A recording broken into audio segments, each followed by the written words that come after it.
안녕하세요. 역바연에서 선정한 7월의 독립운동가는 이상설 선생님입니다.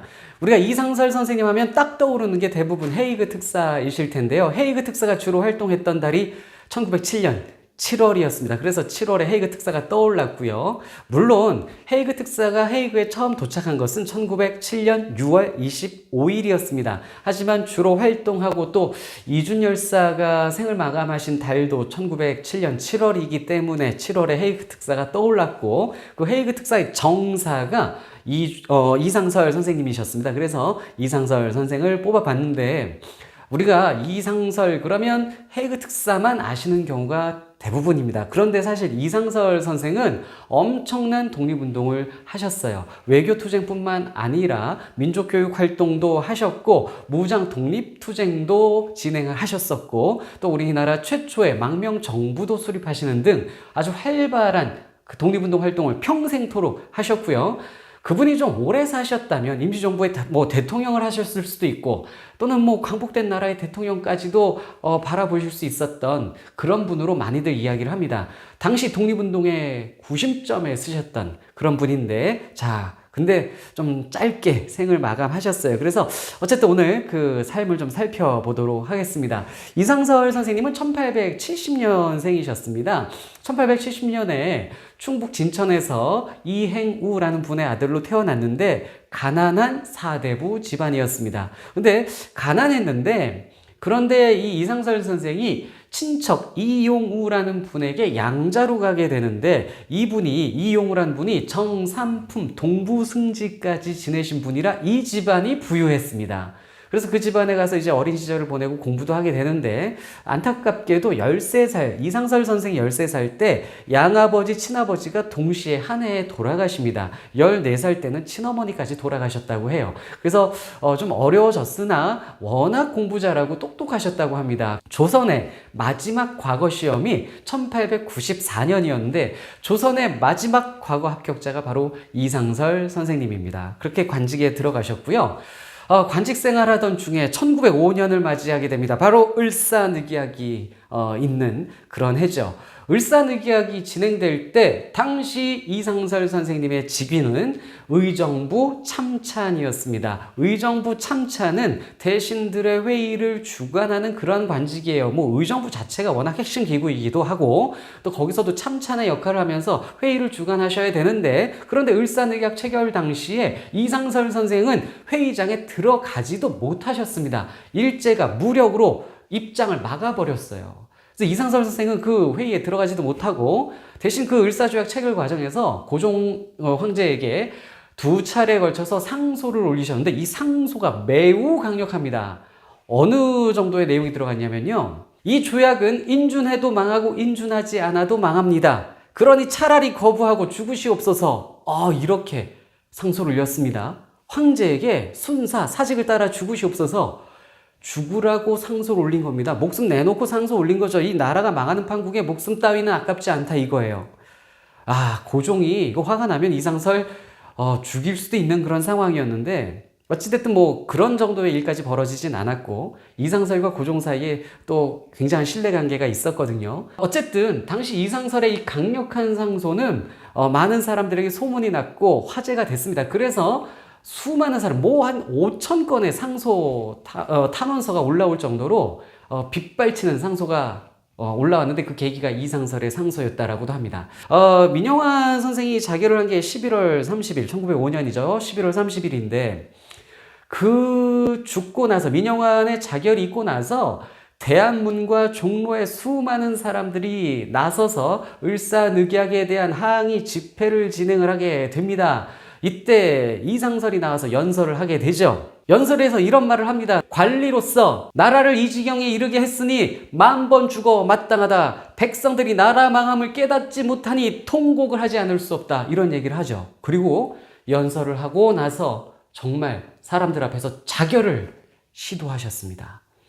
황현의 매천야록에 보면은 뛰어내려서 바위에 머리를 찍으셨다라고 합니다. 그렇게 자살을 하려 했는데 피를 흘리고 실려가셨는데 한 달 후에 깨어났다 이렇게 기록이 되어 있기도 하고요. 백범일지에 또 이런 기록이 있습니다. 당시 이 종로 집회 현장에 백범 김구 선생님이 계셨던 거예요. 그런데 그 백범일지를 보면 한 40세 남성이 혈흔이 낭자하여 실려가는 것을 봤고, 그래서 저분이 누군가 하고 물었더니 참찬 이상설이다라고 사람들이 알려줬다라고 합니다. 이상설 선생이 실려가는 모습을 김구 선생이 본 거예요. 물론 당시 나이는 36살이었어요. 한국 나이로 36살이었는데 김구 선생님은 이제 백범일지에 40대 남자라고 이렇게 메모를 하셨어요. 이후 이상설 선생은 이제 활발한 독립운동에 이제 몸을 담기 시작합니다. 1906년 북간도 용정으로 가서 그 유명한 학교 서전서숙을 만드시게 됩니다. 한국에 있는 가산을 다 정리하셔서 그 돈으로 학교 서전서숙을 세우시고 근대 교육 그리고 민족 교육을 진행을 하시고 무상교육을 하셨습니다. 간판도 본인의 글로 딱 써서 서전서숙 학교를 개교를 하셨습니다. 그리고 1907년이 됩니다. 네덜란드 헤이그에서 제2차 만국평화회의가 열린다라고 합니다. 고종은 이 만국평화회의에 특사를 보내 일사늑약의 부당함을 주장하고자 했죠. 그리고 그 헤이그 특사의 정사로 선발된 인물이 바로 이상설입니다. 고종의 밀명을 받고 부사 이준을 만나서 블라디보스토크에서 상트페테르부르크로 출발을 합니다. 그리고 상트페테르부르크에서 이위종을 만납니다. 이위종은 통역을 할 수 있는 외국어가 되는 인물이었죠. 이렇게 해서 셋이 모였고요. 상트페테르부르크에서 러시아 황제 니콜라이 2세를 만나서 고종의 친서를 전달하고 협조를 요청하려 했는데 니콜라이 2세가 이 특사들을 만나주질 않습니다. 러시아의 배반을 느끼는 순간이었죠. 이상설 선생은 이때부터 좌절하고 몹시 속상해 하셨습니다. 그리고 네덜란드로 갔죠. 네덜란드 헤이그에 6월 25일 도착을 하셨습니다. 그리고 숙소를 잡고 가장 먼저 한 일은 숙소에 태극기를 걸어 두시는 거였습니다. 특사가 왔음을 알리는 그러한 모습이었죠. 그리고 명함을 만들고 숙소 주소까지 적어서 그리고 외교관들을 만나고 다닙니다.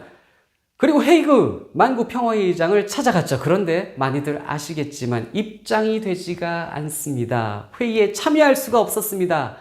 일본 애들이 저 대한제국에서 온 저 특사들은 입장할 수 없다. 초청받지 않은 그런 국가 사람들을 어찌 여기 특사가 들어오느냐 라며 초청받지 않았다라는 이유로 들어오지 못하게 합니다. 그런데 사실은요, 초청받았었어요. 이걸 주관했던 러시아의 초청 국가 명단에 엄연히 우리나라가 있었습니다. 들어갈 수가 없게 되자 만국평화회의의 의장을 만나러 갔습니다. 그런데 러시아의 넬리도프 의장도 만나주질 않아요. 이 넬리도프 의장이 초청장 발송했던 사람인데요, 만나주지조차 않습니다. 러시아의 명을 받은 거죠. 정부의 명을 받아서 헤이그 특사, 대한제국에서 온 이들을 만나주지 않습니다. 당시 만국평화회의에 가장 많은 사절단을 보낸 것이 일본이었습니다.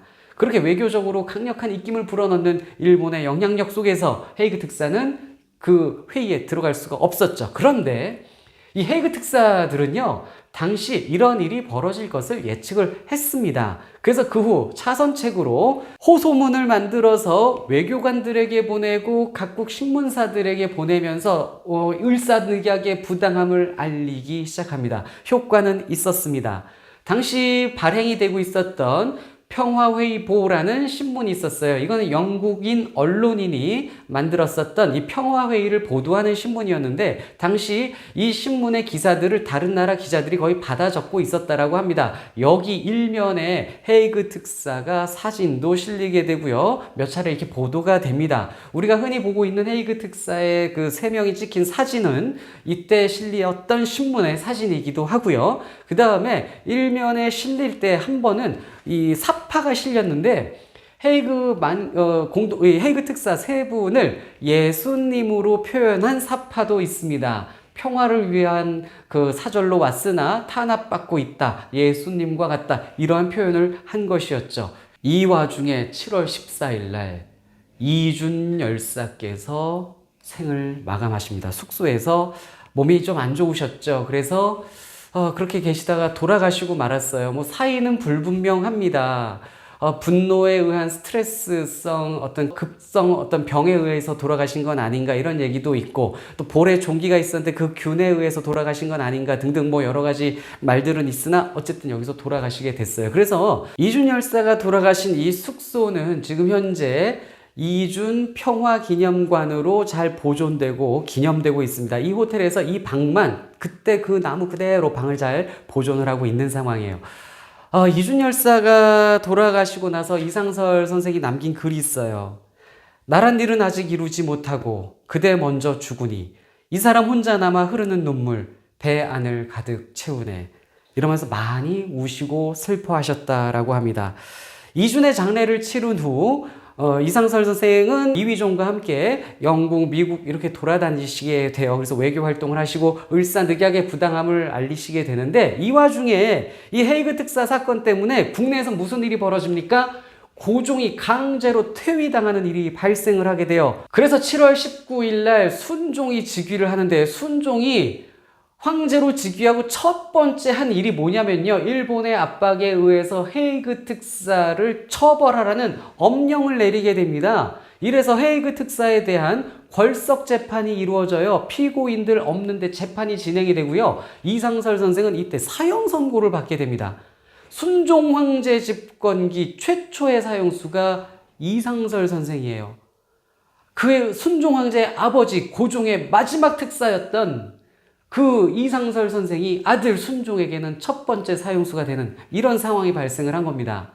근데 이상설 선생은 한국에 안 돌아오죠. 미국에서 이제 활동을 하십니다. 1908년 미국에서 약 1년간 머무르시면서 미국의 한인 단체들을 이렇게 모아서 국민회라는 단체를 출범을 시키셨고요. 그리고 그 다음에 1909년에는 블라디보스토크로 이휘종과 함께 돌아옵니다. 그리고 블라디보스토크 지역에 한흥동을 만들어서 우리 한국인들의 독립운동 기지를 건설을 하셨죠. 이렇게 해서 연해주 지역의 독립운동의 구심점이 되신 분이 이상설 선생님입니다.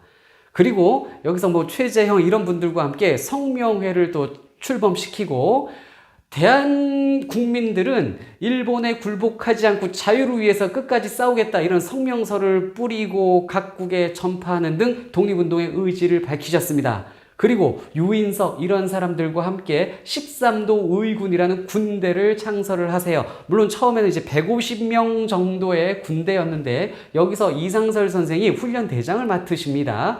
그리고 일본의 뭐 항구 시설, 그 지역에 일본이 차지하고 있었던 항구 시설에 불도 내고 항일 전단지도 뿌리면서 독립운동을 전개하십니다. 그리고 이때 고종을 이쪽 지역으로 망명시키기 위한 작업도 전개를 하셨습니다. 물론 성사가 되진 않았으나 활발한 독립운동을 전개하신 겁니다. 이러니 일본도 이제 알고 있죠. 그래서 일본이 굉장히 기분이 안 좋을 것 아닙니까? 신경 쓰일 것 아닙니까? 그래서 당시 일본이 러시아에게 요청을 합니다.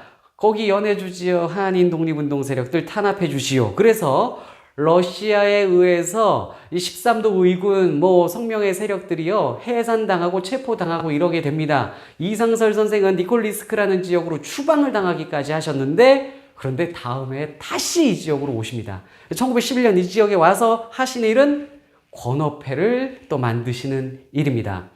러시아의 눈을 속이기 위해 권업, 뭐 산업, 뭐 이런 것을 뭐 권한다 이런 의미를 담고 있는 권업회였는데 회장 최재형이고요. 부회장이 홍범도 무려 그 다음에 신채호 등 유명한 독립운동가들이 함께 했었던 단체가 권업회입니다. 이상설 선생은 이 권업회에서 권업회 의장을 맡으셨고요. 그리고 권업회에서 만든 신문이 권업신문인데요. 이 권업신문의 주필이 신채호 선생님이었는데 신채호 선생님이 이 지역을 떠난 후에 이 권업신문의 주필 역할을 또 이상설 선생이 하십니다. 그리고 이 권업회 활동을 하시면서 1914년에 이 활동이 대한광복군 정부 수립으로 이어집니다. 그런데 이 대한광복군 정부라는 것이 일제 식민지 시기에 우리나라가 만든 최초의 망명 정부입니다. 그리고 이 대한광복군 정부의 정통령이 바로 이상설 선생님이었습니다. 당시 독립운동의 구심점이에요. 그래서 만약에 임시정부 생길 때까지 이상설 선생님이 생존해 계셨다면 임시정부의 대통령도 이상설 선생님이 되셨을 가능성이 많다라는 이야기를 하게 되는 것이죠. 뭐 이후 이 독립운동의 모든 구심점에서는 이상설 선생님이 계속 관계가 되고 언급이 됩니다. 이러니 또 일본이 가만히 있지 않았겠죠. 러시아의 요청에 요청을 하고요. 결국 또 탄압을 받습니다. 그래서 이 지역의 독립운동이 또 와해가 되고 이상설 선생님은 이번엔 중국 상하이로 이제 이동을 하시게 됩니다. 그리고 상하이에서 또 독립운동 하시죠. 고종을 망명시키기 위해서 실제로 사람을 보내려는 일도 전개를 합니다. 고종 망명을 위해서 성낙형이라는 분을 보냈는데 또 이 가서 성낙형이란 분이 체포당하세요. 그래서 실패를 하고 마셨고 1916년부터는 이상설 선생님께서 급격히 건강이 악화되십니다. 병세 회복을 위해서 니콜리스크라는 지역으로 옮기십니다. 약간 날씨가 여기가 따뜻한 지역이라서 병 회복을 위해서 오셨는데 결국에는 끝내 회복을 못 하시고 1917년 한국 나이 48살 나이로 생을 마감하시고 말았습니다. 이상설 선생님의 유언이 있습니다. 동지들에게 남긴 유언인데요. 동지들은 합세하여 조국 광복을 기필코 이룩하라. 나는 조국 광복을 이루지 못하고 이 세상을 떠나니 어찌 고혼인들 조국에 돌아갈 수 있으랴. 내 몸과 유품은 모두 불태우고 그 제도 바다에 날린 후 제사도 지내지 말라. 이 유언대로 독립운동 함께했던 동지분들은 이상설 선생 화장을 했고요. 그리고 유품도 모두 불태워 버렸습니다. 당시 모든 독립운동가들이 이상설 선생님과 연결이 돼 있다라고 얘기해도 과언이 아닙니다. 그리고 처음에도 말씀드렸지만 외교투쟁 한 군데에만 연결되신 게 아니고 민족 교육도 하셨고 무장투쟁도 하셨고 끊임없이 각지를 다니면서 각 지역의 한국인들을 모아서 독립운동할 수 있는 그러한 기틀, 모임을 만들어 놓으셨습니다. 조금 더 사셨다면 지금 우리가 1910년부터 일본 식민지였는데 17년에 돌아가셨으니까 좀 더 오래 사셨다면 한국의 독립운동을 위해서 더 큰 버팀목이 되시지 않았을까 이런 안타까움이 들기도 합니다.